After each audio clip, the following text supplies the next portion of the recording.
નમસ્કાર મિત્રો, સ્વાગત છે તમારું અમારી ચેનલના એક નવા વિડીયોમાં. ધોરણ 10 અને ધોરણ 12 બોર્ડની પરીક્ષાના રિઝલ્ટની તારીખ ઓફિશિયલ રીતે જાહેર કરી દેવામાં આવી છે. તમે તમારું પરિણામ કઈ તારીખે અને કેટલા વાગે જોઈ શકો છો એના વિશેની સંપૂર્ણ ચર્ચા આપણે આજના આ વિડીયોની અંદર કરવાના છીએ. તો હવે શરૂ કરીએ આજનો આ વિડીયો. તો તમે જોઈ શકો છો ધોરણ 10 અને ધોરણ 12 બોર્ડની પરીક્ષાના રિઝલ્ટની તારીખ જાહેર.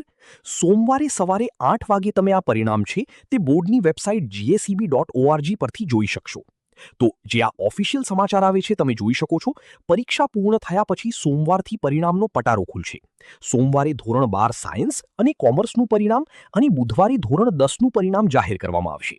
તો આ સોમવાર આવે છે એ સોમવારે ધોરણ 12 સાયન્સ અને કોમર્સનું પરિણામ જાહેર કરવામાં આવશે અને એના પછી બુધવારે ધોરણ 10નું પરિણામ જાહેર કરવામાં આવશે.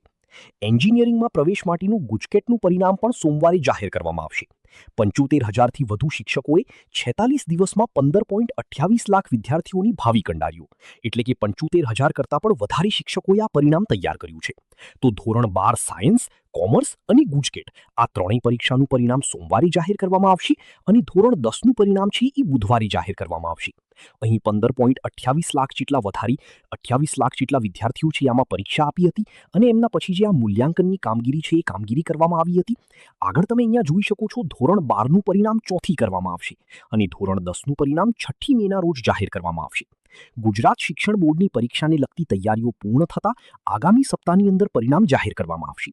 તો અહીંયા જે પ્રમાણે સમાચાર છે તમે જોઈ શકો છો, ગુજરાત માધ્યમિક અને ઉચ્ચતર માધ્યમિક શિક્ષણ બોર્ડ દ્વારા ફેબ્રુઆરી-માર્ચ માસમાં લેવાયેલી ધોરણ 10 અને ધોરણ 12ની બોર્ડની પરીક્ષાઓ અંદાજિત 1.5 માર્ક પછી અંદાજિત 15.28 લાખ વિદ્યાર્થીઓનું પરિણામ છે એ પરિણામની આતુરતાનો અંત આવશે. 4મી મે સોમવારના ધોરણ 12 સામાન્ય પ્રવાહ અને સાયન્સનું પરિણામ એક સાથે જાહેર કરવામાં આવશે. સાથે સાથે ગુજકેટનું પરિણામ છે એ પણ જાહેર કરી દેવામાં આવશે અને ધોરણ 10નું પરિણામ છે એ બુધવારના રોજ જાહેર કરવામાં આવશે. 6મી મે બુધવારના રોજ જાહેર કરવામાં આવશે અને બંને પરિણામો એક જ દિવસે જાહેર કરવાની તૈયારી છે. સંભવિત 1-2 દિવસની અંદર અને ઓફિશિયલ જે પરિપત્ર બોર્ડ દ્વારા જાહેર કરવામાં આવે છે એ પણ જાહેર કરી દેવામાં આવશે. તો